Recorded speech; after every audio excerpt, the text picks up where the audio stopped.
এইটা খুবই একটা পুরাতন ব্যবহার যে আমরা যখন মাঠে আসবো তা আমরা টেবিলের এই পাশ থেকে আসি আর ওই পাশ থেকেই যাই, তখনই ড্রেজারগুলো উধাও হয়ে যায়। এখানে জেলা প্রশাসন, উপজেলা প্রশাসন বলে কিছু শব্দ আছে। প্রশাসনের তাহলে কাজটা কি? ড্রেজার দিয়ে কারা মাটি ভরছে এটা পুলিশ প্রশাসন, জেলা প্রশাসন, উপজেলা প্রশাসন জানে না, এটা হতে পারে না। আজকে ড্রেজার থাকুক বা না থাকুক, ড্রেজার যেন আড়িয়াল বিলে আর না আসে আপনি সেই ব্যবস্থা গ্রহণ করবেন এবং আপনি নিয়মিত তদারকি করবেন, এবং এই নিয়মিত তদারকিতে আপনি প্রয়োজনে এলাকাবাসী সংবাদকর্মীদেরকে যুক্ত করবেন।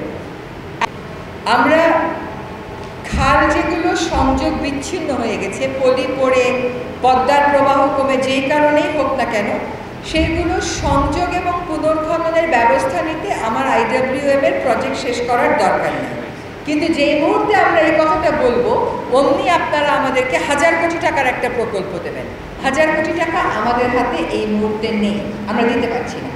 আপনাদের যে কাজের বিনিময়ে টাকা, কাজের বিনিময়ে খাদ্য কর্মসূচি ছিল, আপনাদের তো স্থানীয় এখানে প্রচুর বেকারত্ব আছে।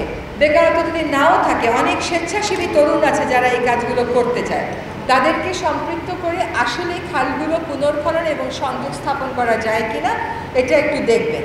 এখানে মৎস্য কর্মকর্তা আছেন, আমি জানি না যে তিনি কতদিন এখানে ড্রাইভ দেন নেটগুলো সরিয়ে ফেলতে। এই নেটগুলো আপনাকে সরাতে হবে, এটা আপনার দায়িত্বের মধ্যে পড়ে। আপনার যদি আইনশৃঙ্খলা বাহিনীর সহায়তা লাগে আমাদেরকে বলবেন। মাটির উপরিভাগ স্টোলেন হয়ে যাচ্ছে, চুরি করে নিয়ে যাচ্ছে ইটভাটায়। ডিসি মহোদয় আমাদেরকে তালিকা দেন যে কয়টা ইটভাটার মধ্যে কয়টাকে আপনি লাইসেন্স দিয়েছেন আর কয়টা ইটভাটা অবৈধ। আমাদের জন্য অপেক্ষা করবেন না, অবৈধ আপনার লাইসেন্স নেই, পরিবেশের ছাড়পত্র নেই, এমন ইটভাটা আপনি নির্দ্বিধায় ভেঙে দেবেন। এটা আপনার আইনি ক্ষমতা এবং আইনি দায়িত্ব।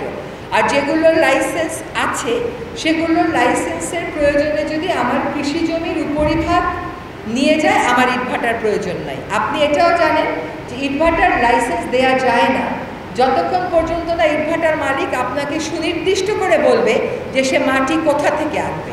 তো এই যে ড্রেজার দিয়ে মাটিগুলো ভরেছে, এই মাটিগুলো সরিয়ে ওই ইটভাটায় দিয়ে দেন।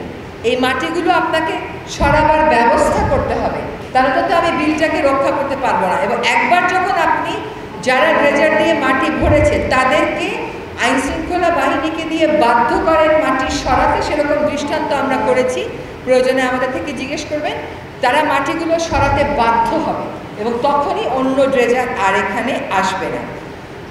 যে মামলার কথা বলেছেন এটা আমাদের আদিলুর রহমান সাহেব উনি নোট নিয়েছেন এবং এটা দ্রুত প্রত্যাহারের জন্য কি করা যায় সেটা আমরা করব।